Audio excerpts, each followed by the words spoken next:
Hello student, आज का video class 8 का 5, 6, 7 चैप्टर का लॉन्ग क्वेश्चन है। यदि आपको 5, 6, 7 का शॉर्ट क्वेश्चन चाहिए 1 मार्क्स का, MCQ, true false, fill in the blanks, तो आप स्टूडेंट प्लस के प्ले लिस्ट में जाइए। स्टूडेंट प्लस के प्ले लिस्ट में जाइए, वहाँ सर्च कीजिए और टोटल वीडियो आप देख लीजिए। इसके अलावा और भी वीडियो चाहिए तो वहाँ अवेलेबल है। इसके अलावा फिर भी कुछ और वीडियो चाहिए तो आप कमेंट बॉक्स में कमेंट कीजिए, या तो हमारा नंबर है उस पर आप कांटेक्ट कीजिए। देखिए अब वीडियो, आप देखिए क्वेश्चन इस प्रकार से है। क्वेश्चन 1 दिया है कि 3 मार्क्स का क्वेश्चन है कि ईश्वर से विद्यासागर ने किस प्रकार विधवा स्त्रियों को पुनर्विवाह पर जोर दिया। दूसरा क्वेश्चन है कि शिक्षित भारतीयों ने किस प्रकार समाज सुधार के लिए प्रयास किया। ठीक है। क्वेश्चन 3 दिया है कि हेनरी लुइयो डेरोजियो के विषय में क्या जानते हो।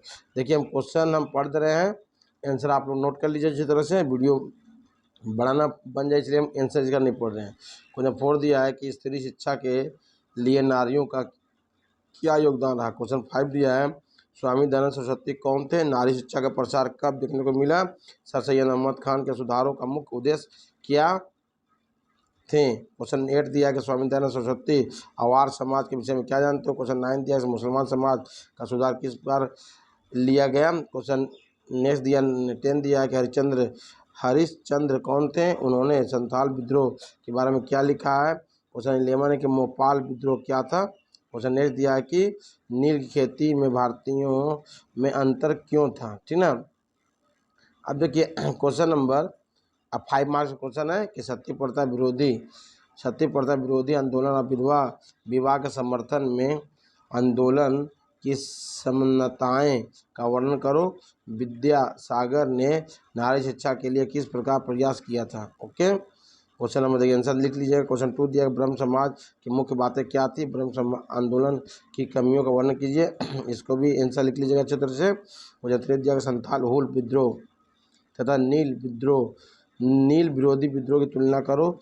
इन दोनों आंदोलन के लिए हिंदू पेट्रियोटिक की भूमिका क्या थी। ओके, क्वेश्चन नंबर नेक्स्ट दिया है कि क्या तुम मानते हो कि 1857 के विद्रोह केवल सिपाही विद्रोह है। तर्क के अनुसार उत्तर दो। क्वेश्चन नंबर नेक्स्ट दिया है कि ब्रिटिश के शासनकाल में भारतीयों के शिक्षा सुधार नीति पर जोर क्यों दिया गया था। क्वेश्चन 6 दिया है कि भारत में 19वीं सदी में क्या क्या सुधार आया। इसका आंसर नोट कर लीजिए। क्वेश्चन 7 दिया है कि मुस्लिम समाज में किस प्रकार की सुधार प्रक्रिया की गई। क्वेश्चन 8 दिया है कि सन 1857 विद्रोह किस प्रकार उजागर हुआ। क्वेश्चन नेक्स्ट दिया है कि किस प्रकार भारतीय जनमत संग्रह समाचार पत्रों के द्वारा हुआ। क्वेश्चन 10 दिया कि ज्योतिराव फुल्ले के बारे में क्या जानते हो। क्वेश्चन 11 दिया कि फारसी आंदोलन से क्या समझते हो। अब देखिए चैप्टर 6 है ना। हम 5 का शॉर्ट क्वेश्चन पहले दे चुके थे और लॉन्ग क्वेश्चन इसमें दिए हैं। अब चैप्टर 6 का है। चैप्टर का नाम है राष्ट्रवाद का प्रारंभिक विकास। ठीक है, क्वेश्चन देखिए किस प्रकार से दिया है। मार्क्स 3 मार्क्स का है कि भारत में महात्मा गांधी का आंदोलन दक्षिण अफ्रीका के आंदोलन से कैसे प्रभावित हुआ। क्वेश्चन 2 दिया है कि गांधी जी के सत्याग्रह आदर्श का मूल भावना क्या थी। क्वेश्चन नेक्स्ट दिया है 4 नंबर 20वीं शताब्दी के प्रारंभ में बंगाल में गुप्त समितियों क्यों बनने लगे। क्वेश्चन 5 दिया कि भारत का प्रथम अधिवेशन पूना में क्यों नहीं हुआ था।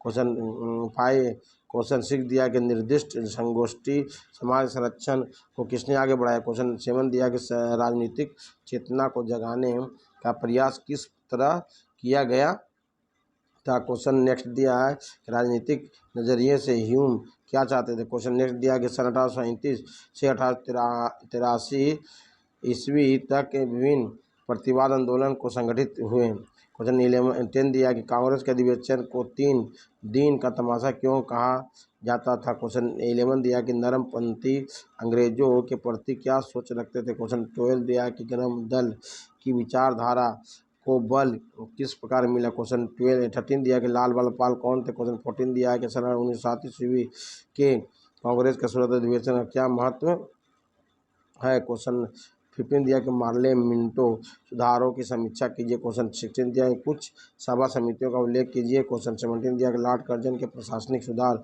के लिए क्या क्या किया गया। तो क्वेश्चन 18 दिया है कि गर्मपंथी ने जाति आदर्श चेतना को किस पर जगाया। क्वेश्चन 19 दिया गर्म दल के लोगों का क्या उद्देश्य था। क्वेश्चन 20 दिया कि नरम पंथियों के लोगों के कौन सी मांग गर्मपंथियों ने मानी और क्यों। क्वेश्चन 21 दिया कि बंग भंग आंदोलन क्या था। क्वेश्चन 22 दिया कि एक बिल क्यों तैयार किया गया। क्वेश्चन 23 दिया कि बंग लक्ष्मी कैंटीन मिल अधिक दिनों तक क्यों नहीं चल सका। क्वेश्चन 24 दिया कि स्वदेशी आंदोलन के कारण ब्रिटिश को मुश्किल में क्यों डाला गया। तो क्वेश्चन 25 दिया है कि किस समय बंगाल की क्रांतिकारी समिति को धक्का लगा। क्वेश्चन 26 दिया कि वीर क्रांतिकारियों के द्वारा किसकी हत्या की गई। 27 दिया किसने 30 अप्रैल सन 1908 ईस्वी में बम फेंका, उसका क्या हुआ। क्वेश्चन नंबर 28 दिया कि बुद्धि कलम या को पादपेदा युद्ध किसे कहते हैं। क्वेश्चन 29 है कि नवीन समितियों की स्थापना कब और क्यों हुआ। क्वेश्चन 30 दिया कि नरमपंथी और गर्मपंथी के दलों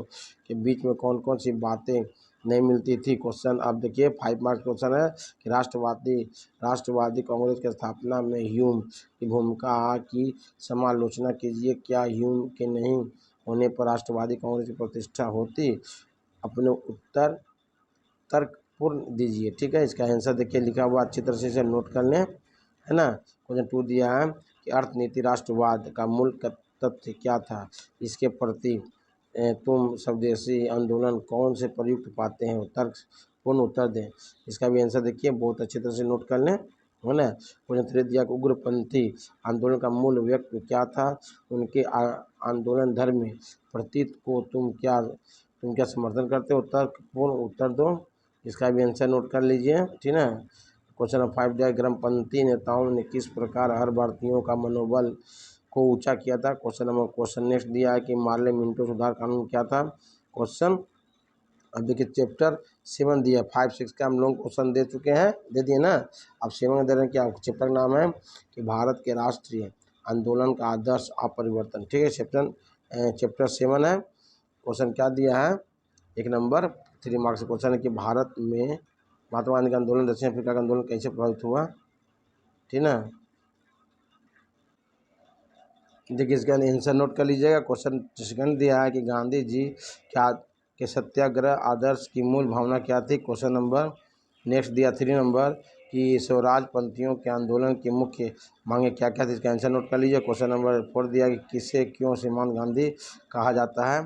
इसका भी आंसर नोट कर लीजिएगा। क्वेश्चन 5 दिया कि भारत छोड़ो आंदोलन के महंतांगनी हाजरा की क्या भूमिका थी। तो इसका भी क्वेश्चन नोट कर लीजिए। क्वेश्चन नंबर 6 दिया है कि स्वशासन आंदोलन क्यों शुरू हुआ। गांधीवादी सत्याग्रह की धारणा किस प्रकार तैयार हो। क्वेश्चन 8 दिया कि गांधी ने सत्याग्रह और अहिंसा का पारस्परिक संबंध कैसे था। क्वेश्चन 9 दिया कि मोहनदास करमचंद गांधी लोगों के लिए अपना आदमी कैसे बन गए। गांधी जी ने असहयोग आंदोलन क्यों स्थगित कर दिया था। क्वेश्चन 11 दिया कि खिलाफत आंदोलन क्यों शुरू किया गया था।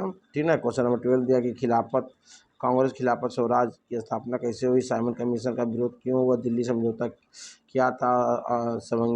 अवंग्या आंदोलन में किस तरह का दमन नीति का प्रयोग किया गया। महात्मा गांधी के आंदोलन में एकजुट होने के पीछे क्या अफवाह थी। विनय बादल दिनेश कौन थे। भगत सिंह के बारे में आप क्या जानते हो। चौरी कांड किया था। स्वराज पार्टी का गठन क्यों हुआ था। लखनऊ समझौता कब और किसके बीच इसका प्रभाव क्यों हुआ था। इसका प्रभाव क्या था। खिलाफत आंदोलन और असहयोग आंदोलन को गांधी जी क्यों जोड़ते थे। उसमें चरखा लाने का क्या संकेत था। फॉरवर्ड ब्लॉक की स्थापना कैसे हुई। गांधी जी और सुभाष चंद्र बोस के बीच किस कारण अंतर्रोध हुआ। रानी की झांसी वाहिनी का वर्णन करो। भारत का प्रथम विश्व युद्ध का क्या प्रभाव पड़ा था। असहयोग आंदोलन को क्यों रोकना पड़ा। प्रथम विश्व युद्ध के कारण भारत पर हुए आर्थिक असर की संक्षिप्त चर्चा करो। अहिंसा असहयोग आंदोलन को गांधी ने क्यों बंद कर दिया। इस अपना विचार प्रकट करो। क्वेश्चन नंबर नेक्स्ट दिया 30 नंबर गांधी ने अपने किताब स्वराज नामक किस प्रकार का विचार प्रकट किया था। क्वेश्चन नंबर 31 दिया कि जलियांवाला बाग में ब्रिटिश सरकार ने किस प्रकार का अत्याचार किया। अब देखिए क्वेश्चन नंबर 5 दिया है ये मार्क्स 5 का है कि गांधी के सत्याग्रह के आदर्श की व्याख्या करो। इन आदर्शों के साथ कांग्रेस की शुरुआती नरम पंथियों के आदर्श की तुलनात्मक चर्चा करो। ओके, इसका आंसर आप अच्छी तरह से नोट कर लें। क्वेश्चन नेक्स्ट दिया है कि अहिंसा असहयोग आंदोलन की क्या विशेषताएं थी। इस आंदोलन को रद्द कर देने के सिद्धांत पर गांधी के साथ क्या तुम एक मत हो। तुम अपने विचार के पक्ष पर तर्क करो। ठीक ना। क्वेश्चन नंबर नेक्स्ट दिया है, क्वेश्चन नेक्स्ट 3 दिया कि कानून अवज्ञा आंदोलन में आम आदमियों की हिस्सेदारी का चरित्र क्या था। सूर्य सेन और भगत सिंह का संग्राम क्या गांधी जी की नीतियाँ का सहगामी था। क्वेश्चन नंबर नेक्स्ट दिया है कि राष्ट्रीय राजनीति में सुभाष चंद्र बोस के उत्थान की पृष्ठभूमि का विश्लेषण करो। सुभाष चंद्र बोस की राजनीतिक चिंतन धारा किस किस विषय से प्रभावित थी, अपने शब्दों में बताओ। क्वेश्चन नंबर 5 दिया है कि भारत छोड़ो आंदोलन क्या गांधी के अहिंसा सत्याग्रह के आदर्श को मानकर चला था। 9 विद्रोह को स्वाधीनता संग्राम में योगदान को तुम किस तरह व्याख्या करोगे। क्वेश्चन नंबर 6 दिया है कि भारतीय राजनीतिक जीवन पर द्वितीय विश्व युद्ध का प्रभाव को लिखो, का वर्णन करो। क्वेश्चन नंबर 7 दिया है कि किस प्रकार स्वराज बल की स्थापना में गांधी और सुभाष चंद्र बोस के बीच अंतर्विरोध क्यों शुरू हुआ था। क्वेश्चन 8 दिया कि भारत के राष्ट्रीय आंदोलन में नारियों के क्या योगदान था। क्वेश्चन नंबर नेक्स्ट दिया है कि प्रथम विश्व युद्ध के बाद किस तरह का प्रभाव भारत पर पड़ा। क्वेश्चन नंबर 10 दिया है कि सूर्य सेन के बारे में क्या जानते हो। ठीक है। क्वेश्चन नंबर 11 दिया कि गांधी गोलमेज की बैठक में क्यों निराश हो गए थे। क्वेश्चन 12 दिया कि सुभाष चंद्र बोस के छात्र जीवन पर प्रकाश डालो। और क्वेश्चन 13 दिया कि जलियांवाला हत्याकांड का वर्णन कीजिए। क्वेश्चन नेक्स्ट हो गया इतना ही क्वेश्चन है। 5, 6, 7 का लॉन्ग क्वेश्चन ये है। यदि किसी प्रॉब्लम कमेंट बॉक्स में कमेंट करें।